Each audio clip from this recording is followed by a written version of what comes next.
Welcome back to Off Ball Takes. This is your host, Yarby Laws, and this is my co-host. For Wells. We appreciate all the love you guys showed on our last video. We're eternally grateful for all the support. As always, don't forget to like and subscribe, turn on our notification bell, and follow us on Instagram and Twitter at the OBT Podcast for updates. And just as a order of business, we're going to actually be doing some live streams once the regular season's over. So for the play-in and for a lot of big playoff games, we're going to actually do a post-game sort of reaction to a lot of the playoff games for those different nights. We haven't decided which ones we're going to do, but once we figure it out, we'll mention them within the podcast after this one. Yeah. So just to throw that out there so that way everybody knows. And also in addition, like after we do them, they're also going to be up on the channel for you to view whenever as well. Yeah. One more thing. We really want to emphasize turning on the noti bells because then you'll be able to get the notification that we went live. If you don't, know what time we're going live, I'm sure we'll say it in our episodes, but just in case you missed that, you'll have the notification there, and and obviously the VOD will still be there, but you guys can watch it whenever. But yeah, be sure to turn on our noties so you get the notification.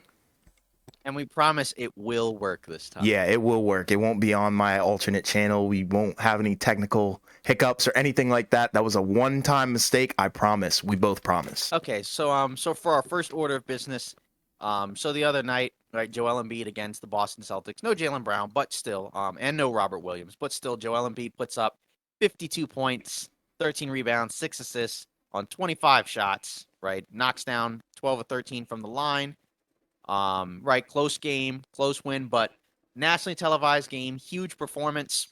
Obviously, we've been talking about it for the last several weeks, as is everyone else, about this big MVP race, right, between Embiid and Jokic, right? Giannis has also been lurking in the wings, and I think that is fair to mention, given the fact that, his team does have the best record.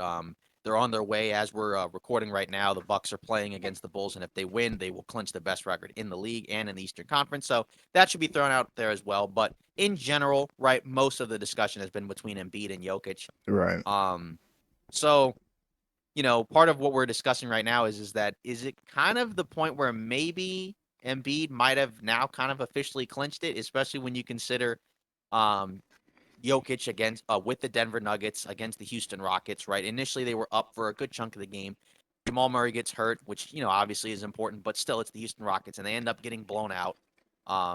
With the 1 seed on the line, I think they'll still clinch it, but regardless, with the way that those two games went, just to kind of ask you, does this change your mind about the MVP race at all? No, this changes absolutely nothing for me, and I'm going to explain why. I think with Jokic, the problem is people are getting tired of the same evidence, the same way they're getting tired of the same answer. The MVP of the NBA is Nikola Jokic, right? The problem is people are not excited, thrilled, or impressed by his consistency of putting up that triple-double number. You know what I'm trying to say? When Jokic is on the floor, the Nuggets literally outscore everybody. It doesn't matter. When he isn't on the floor, they get outscored by everyone else. I'm trying to provide context to this because, and I'm sorry I'm getting heated, but I'm passionate about Jokic being the MVP. I don't think Embiid is the MVP. But basically, when Jokic is on the floor, the Nuggets operate as the best team in the NBA. I think that's pretty much undisputed. I mean, you could fight me on it, but I don't think you would win that because they're also the worst team in the league without him. And I think these numbers, I guess you could say they're more of a reflection of Denver's weaker bench, but that's also what makes Jokic, so valuable to the team because when he's there, they are the best and they play the best. And to provide some more context to that Houston game, I saw everybody ripping Jokic for playing, pretty poor. I think everyone can admit that he was playing pretty poor compared to his now rival in Embiid. And, he came off, I think that was his first game back after missing 3? I believe so. Yeah. So it's you have to give the guy a break. He just came back off of an injury. So I'm not going to criticize that too hard. But people are getting tired of the same answer. That's pretty much all I have to say. And like you said, Giannis is lurking too. But I'm telling you, if you remove Jokic from the equation, the Nuggets are not as good of a team as you would think. And that's just my take. But I can't stand the fact that people are really trying to discredit Jokic. You know what I mean? Sure. I mean, it is kind of crazy how this has definitely been one of the most compelling MVP races we've had, Yeah. in quite some time. Obviously, we had Jokic and Embiid go at it for MVP, the last couple of seasons, I guess. But this season, it's kind of just fascinating because again, I mentioned it with the Bucks, right? Because again, I think you can make a case for any one of those three guys. And I don't think they're necessarily wrong, right? Because for the Bucks, you could make the case for Giannis, right? He's the best player on the best team in the league, right? Say with Jokic, you could argue of those three guys, his team probably is, he probably has the worst supporting cast. And again, they have the best record in the Western Conference. And then for Embiid, you could make the argument of, well, if you look at some of the stretches he's had, it's probably been as dominant as any of the other guys, if not more. Right. Even, it's kind of even weird. Even with the Celtics, you do kind of wonder, it's kind of interesting how there hadn't really been a whole lot of Tatum buzz. He had been struggling at different Sure. points after the All-Star break, but he had played better as of late. But I do think it's between those two guys. We talked about it in the previous one of the older podcasts. I did have Embiid as my pick. It was Jokic for a while, and then the Sixers started to play better. They've still been pretty up and down as of late, right? 5-5, but he's still played really well. I do feel like for a lot of the voters, that type of performance is going to sway a lot of people. I Yeah. mean, because again, we even looked at that straw poll, right, where I think Jokic got more first place votes, right, but Embiid had more second place votes, and it was just enough that he got more total points. Right. So it could come down to the wire, and games like these are going to be, are pretty important. And I think either way, I also feel like because they rested Jokic with that injury or whatever he had the last few games, I do think that might also make a difference. It will, Um, unfortunately. yeah, in the end. So I feel like my pick of Embiid for MVP is probably going to be right. Yeah. We'll see, but it's still, just kind of an interesting case, just considering where it was. Because even like 2 weeks ago, I feel like some people probably felt like Jokic had wrapped it up, right? Because Right. uh, Embiid, right? They had the stretch where they lost a few games, right? And then he didn't play against Denver, right? And Denver beat Philly, and then Denver also blew out Milwaukee, right? But now we're back at it again, with another conversation. So it's been a wild ride, and I am curious to see how it ends. But I do feel like Embiid is probably going to win it at this point, and technically that was my pick, so I might be right about that one. I think you're going to be right, unfortunately, but not to say, unfortunately that you're right, but unfortunately that Embiid's going to win the MVP. That's what I meant. But in regards to that, I feel like we have to address something. Voter fatigue is real. I think people wouldn't be as entertained or tuned in if the MVP was the same guy every year. You know what I mean? And I think with Jokic, you have to put this into perspective too. I hate to use some advanced stats, but, as long as Jokic is literally on the floor, no matter who he's with, no matter who's on the floor with him, the Nuggets boast a higher net rating than Philly with Embiid and Harden playing together, and Milwaukee with Antetokounmpo, Drew Holiday, and Brook Lopez on the floor. I get that advanced stats and stats in general don't tell you the entire story, but you have to put that into perspective because that means Jokic by himself, or he could be with, the bench guys. He puts up a higher net rating than duos, all-star duos in the league. Just sit back and be in awe because I think that's something that's not talked about enough. And like I said, I think this is voter fatigue, and I think the NBA just wants to see some change, and I get it. Embiid is great, but I think Jokic is just the MVP. I think he's the best player. Sure. And it's also kind of interesting just because, we heard, a few players weigh in at different points, right? I think Stephen Curry on a Chris Haynes podcast, he mentioned he thought it was Embiid. Right. Lillard too, I think, right? Lillard, Yeah. yeah, Lillard also mentioned Embiid. So it's going to be an interesting ride. And again, we only have a few games left in the regular season. Most Right. teams only have 2 or 3, and some of them may be, fewer by the time this podcast goes up. But Right. regardless, it's I just wanted to throw that out there just because Yeah. it's a wild discussion, and I think while we talked about it with our awards, it's nice to talk about it again as it's been Yeah. continuing to change. Yeah, it's been a wild story. Um, Yeah. but to move on, we've got some other things going on in the NBA, and this one's a big one because I kind of have a personal stake in it. I picked this team to go extremely far in the playoffs, and y'all probably already know who this is if you're a consistent viewer, but it's the Dallas Mavericks. As of this recording, they have fallen out of the play-in tournament. They're sitting at the 11th seed, 37 and 42, and it's not looking good for them at all. Um, it's just really bad. They cannot reach. I don't think they can reach 500 this season, and they basically need a miracle to get into the play-in tournament because I think there's maybe 3 home games remaining, and it's like Yeah. that's pretty rough. I don't see their odds increasing at all. What'd you say? They're playing tonight against the Kings. Right. It's a relatively close game. After tonight, I think they'll have like 2 games left. But again, like you said, they're 11th. So if they lose like any one of these next couple of games, right? It's gonna probably be over. Yeah, and it's pretty easy for them to lose these next games because their defense is so bad. And Kyrie even said we've just been losing tough ones, and that pretty much sums it up. They can't close games defensively. Offensively, they're all right, but it just doesn't seem to click. I don't think the coaching is there either. It's just a weird, unfortunate situation, especially for Luka, because he's got a lot of talent, and this is a guy that we expect to see in the playoffs almost every year. So this is a kind of frustrating time. And Kyrie even said they're emotionally drained. And I think that pretty much sums it up. They've got to be better to as a finishing team. They've got to be a finishing team. They need to be able to close out games or else they're not going anywhere. But yeah, did you want to talk about Kyrie, potentially testing the free agent waters or, what's Yeah, up with sure. that? I mean, just in general, I mean, Mark Cuban, right, mentioned that they plan to re-sign him, and I think it probably makes sense because I mean, I don't think you have the means to really replace him. Right. With anybody. If he walks, I mean, they're not really going to have a lot of cap space, if any.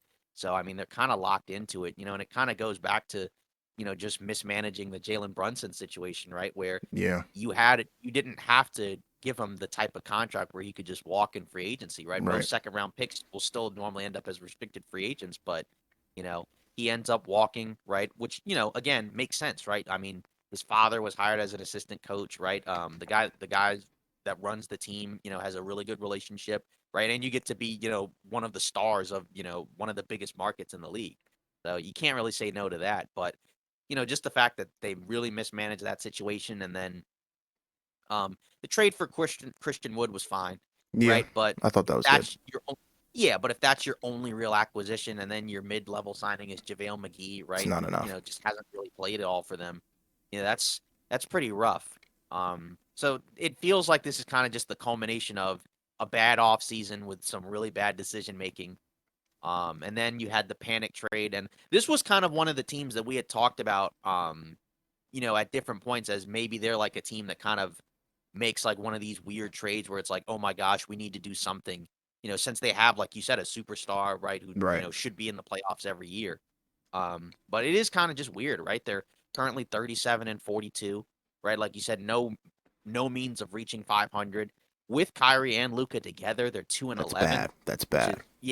yeah, exactly, which is really bad. Right, and they've had some games where it's just one of them. I think they have a better record with just Kyrie than just Luca, but regardless, right, you need both of them if you want to achieve, what you want to achieve. And with with them together, it just hasn't been good. Like you said, they can't defend, they can't rebound, right?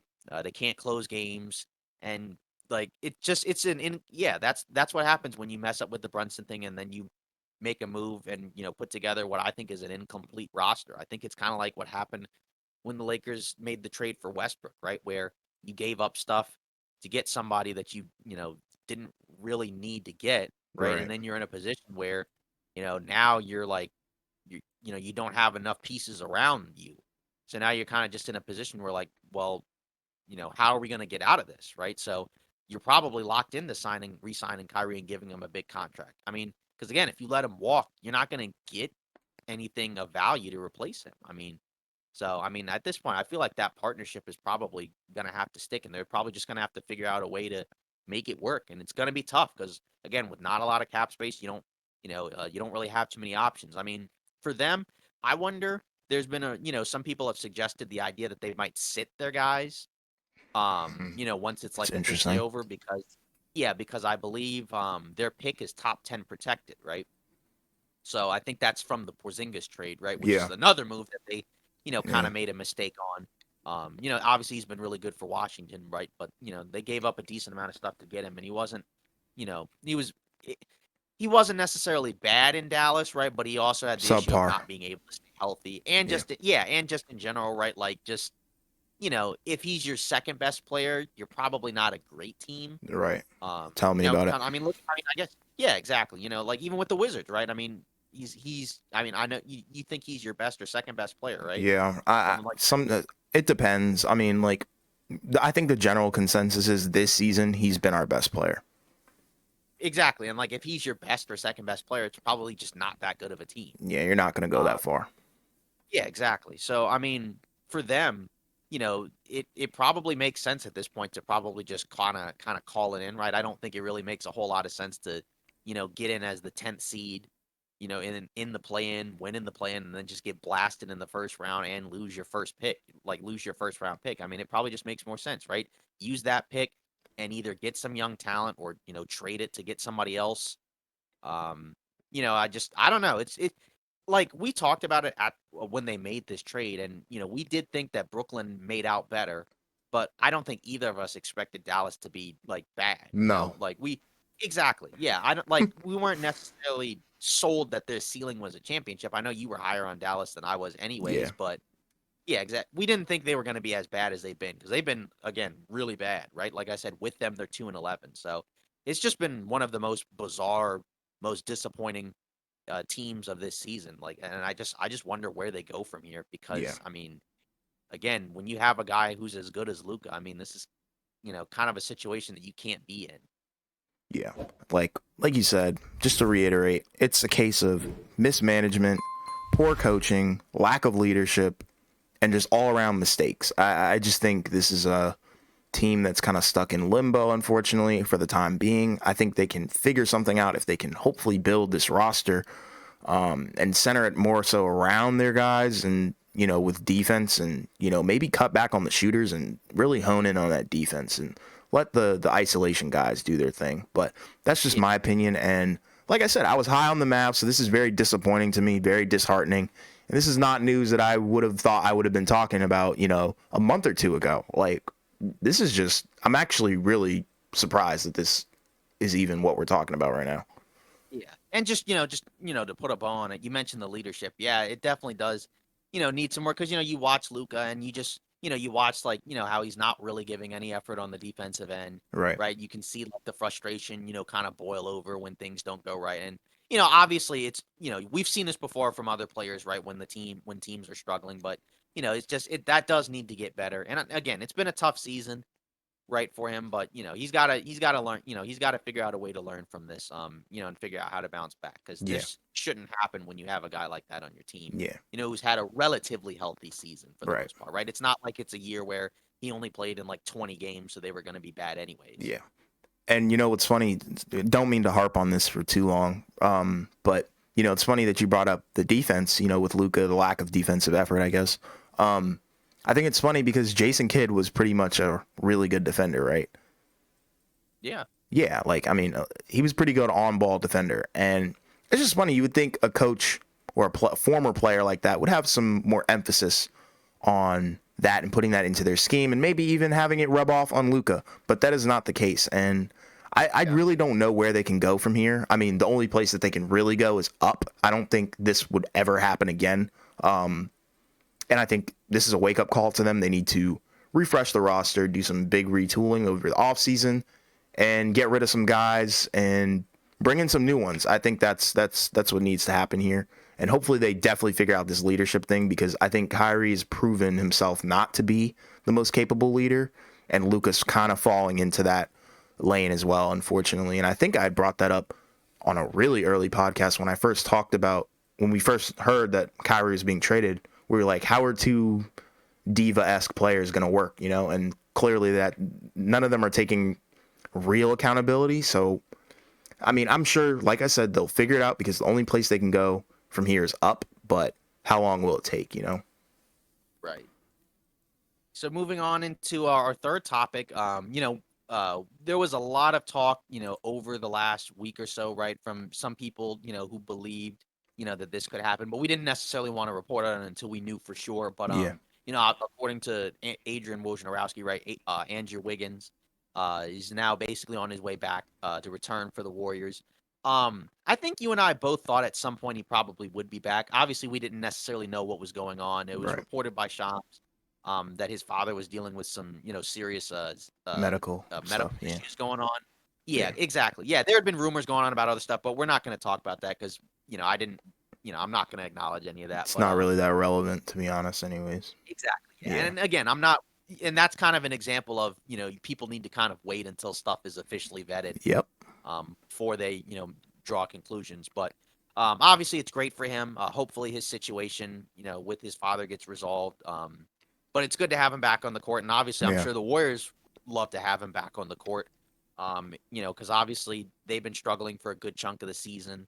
He's been out, for most of the second half of the season, and so they need him, right? Because I mean, if and we talked about it, like we haven't written them off. Obviously, I don't think they're either of our picks to win the title, but No. certainly right in a wide open West, right, that continues to be, incredibly wide open and just insanely wild. Obviously getting him back helps, right? He was, I think their second best player last year. He turned that series against Boston around, right, with his ability to defend, right, rebound in small lineups, especially offensive rebounding, right, and just helping them, just again, just adding another dynamic offensive player, um, right. So obviously he's going to help him out for this final push. They say that he needs to, be in better condition, which again makes sense, right? Because again, you're not going to be in tip top shape when you're not playing. Right. So he's going to be out. I think they said for at least a couple of games. So that pretty much means he's not. He's probably not going to be back until the playoffs. Mm-hmm. Um, Right on and time for when they obviously, need him. yeah, exactly, right. My only concern is that even with him, they've still been like around 500, right? Right. 19 and 18 with him. Of course, that road record, right? We know is bad, 9 and 30 on the road. But again, I don't think you can count them out. They have played better as of late, even with a couple of bad losses. At this point, it just kind of depends on like what version of the Warriors shows up, right? Because obviously, regardless of where they are in the standings, they're gonna start the series or the playoffs off on the road. But you know, right now they're 5, right? That could change after tonight, right? We got, a big matchup between the Lakers and the Clippers, but Right. so they could potentially, drop. Right. But either way, right? Obviously, as we talked about, this is great news for Golden State. Yeah. I mean, pretty much to regurgitate most of what you said, he's an elite two-way wing. He's pretty much the team's best perimeter defender at this point. And like you said, he very integral part of, the Warriors championship run last season. And I think, with him being back, this is perfect timing because playoffs, he's going to make a difference. I think he's going to add so much to what this team was missing. Like you said, dynamic offensive player. He can get buckets pretty much from any range. And it's just good. And I think this is good news for the Warriors. This is comfortable news. I think, as long as the Warriors are kind of healthy, I think you can't count them out ever. And it's good that he feels good. I think Kerr feels good about the entire situation.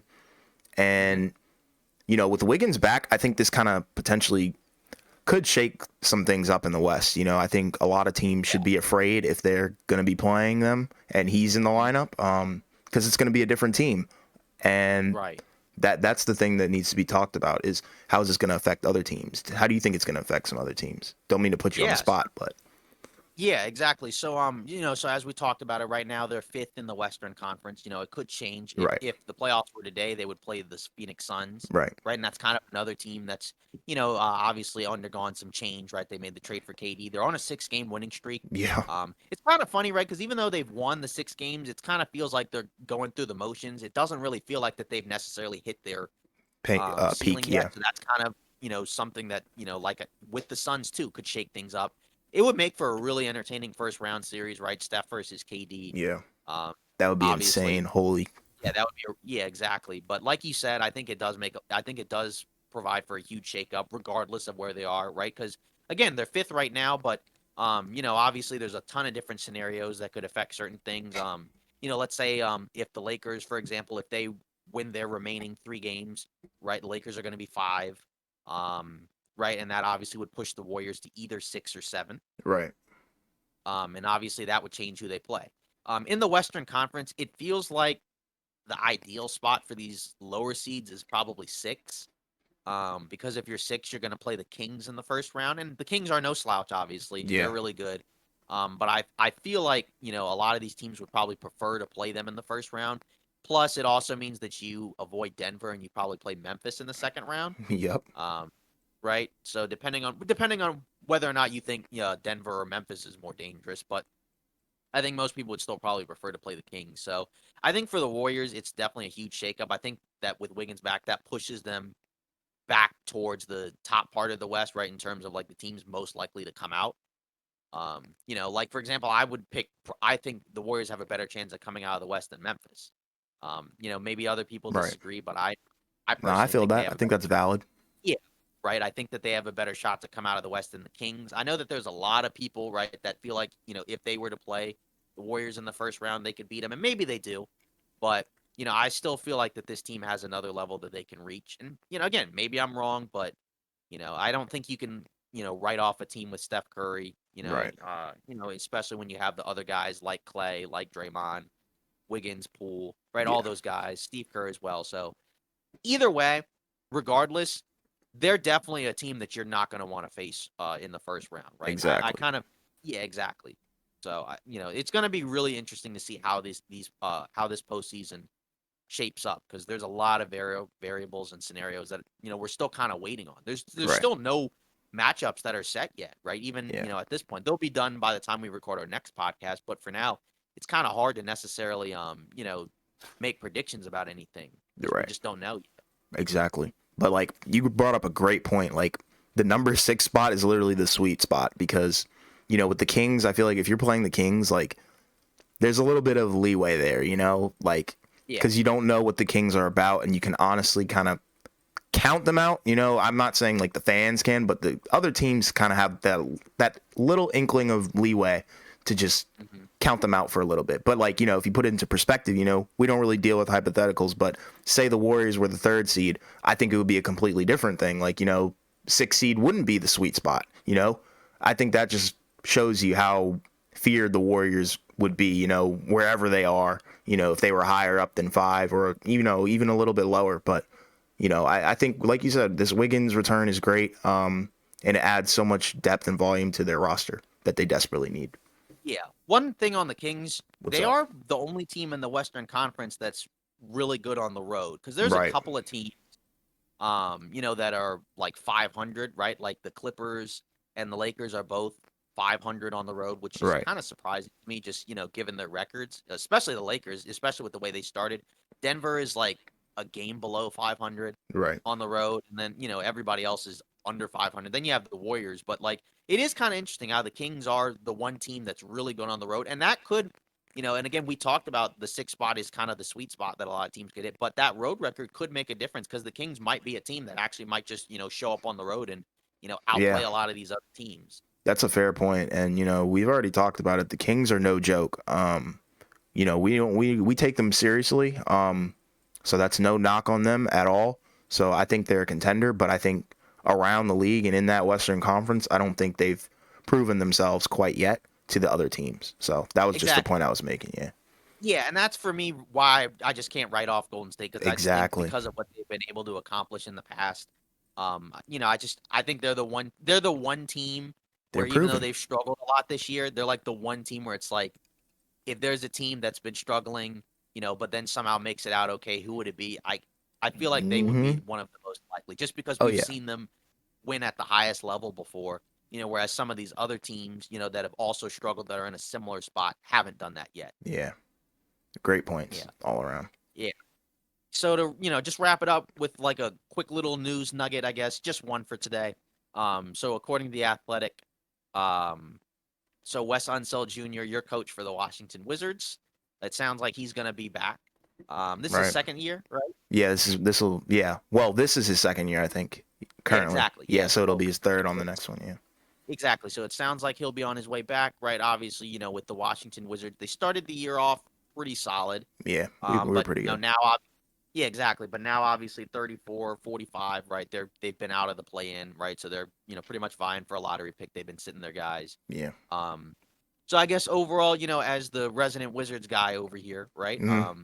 So how do you feel overall about this news with your coach? Because it seems like from what I understand with a lot of Wizards fans, they haven't necessarily been happy with him. I know Right. you've mentioned it a lot. Yeah. But what do you think about this? I'm not happy with him, but at the same time, I'm not ready to give up on him. So I think this is the right decision. You know, I believe he came from Denver, so he does have experience on a winning team. So I'm not going to discredit that at all.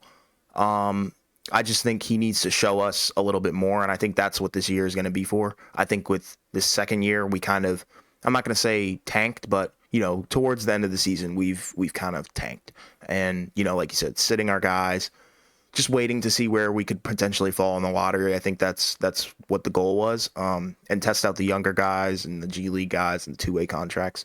So I'm down with that strategy because there's no point in trying to win games if you're already out of the play-in. I think, and that may be a scummy kind of attitude, but that's just kind of the outlook that I have on the Wizards because, that's my team. And I think, the way that you build talent is through the draft. Homegrown talent is always better than free agent talent, in my opinion. But, yeah, I don't have an issue with the move, but I'm still not on the unsell bandwagon. I'm not a huge fan. It could be there's better coaches out there, but I'm willing to give them a shot only because I do like the potential that we have on our roster. What about you? What do you Yeah. think about it? Yeah, I mean, I guess, in general with coaches, a lot of times, I feel like after, one or two seasons, right? Maybe when you're rebuilding, right, you kind of have to give them a little bit of leeway. Exactly. Especially, depending on the type of roster they're dealing with.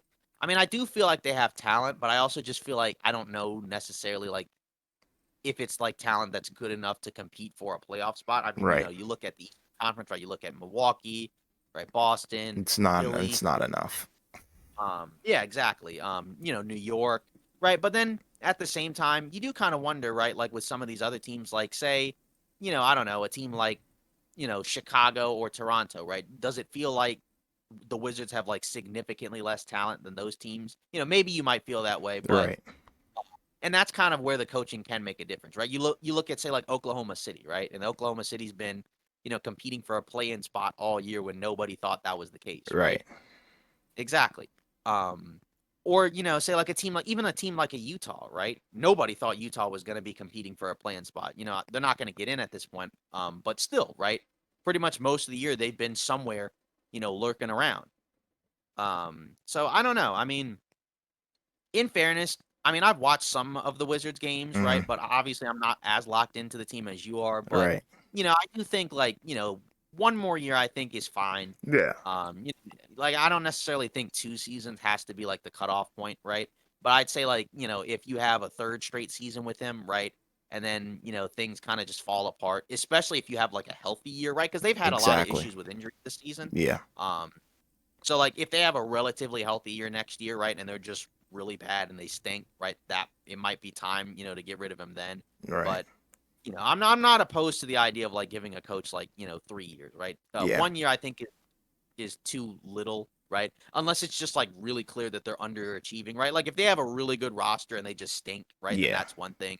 But I just don't think the Wizards necessarily have a good enough roster, to get super far. So Yeah. I'd say give it one more year and see where you're at Yeah. next season. And if you're not there, then you can probably let him go and find someone else. There's always going to be coaches available. It's For just sure. some years, yeah, exactly. Some years maybe more so than others, but because a couple years ago, right, there were a ton of new coaches that got hired. But regardless, I think you just kind of have to wait and see with the Wizards, because it's Yeah. just there's been a lot of change over the last few years with their roster, anyways, right? Because I Yep. mean, you know, you had Russell Westbrook on the team 2 seasons ago, right? Yeah. And then yeah, and exactly right, and then you had Kristaps Porzingis this season, right? Yep. Or I guess the second half of last year, right? Yep. So obviously the roster, because the roster has changed so much, I think you just got to give it a little bit of time. Yeah. All great points, and with the coaches, I mean, the market is always it's alive and well. You know, there, like you said, there's coaches out there. But in regards to the Wizards, like, our roster is not as deep as people try and make it out to be. You know, once you get past our starting five, it kind of starts to thin out. You know, you got a lot of guys like Kendrick Nunn, Jordan Goodwin, you know, Johnny Davis, and shout out Johnny Davis. He did put up a career high of 20 and then erased his 16-point career high, which was, I think, the previous night. So shout out to him. You know, and I hope you continue to do well for the Wizards. But, you know, it's a thin roster, and I think that's a process that, you know, the coaching staff and management is well aware of. I think they acknowledge that this is a rebuilding team, and they're just trying to figure out what works and what sticks. And I think a part of that is giving Unseld the fair chance, especially since his father has such a great legacy for our team. I think that's something that needs to be respected. I'm not going to say, you know, he's getting any favoritism from that. That's not at all what I'm saying. What I'm saying is I think he deserves that chance that every other coach should get. All right, I guess that's it for today's episode of Off Ball Takes. Don't forget to like, comment, and subscribe. We appreciate the support, you know, that you've been giving us for all these shorts and podcast episodes. So thanks for listening. Have a great weekend, and we'll see you Monday.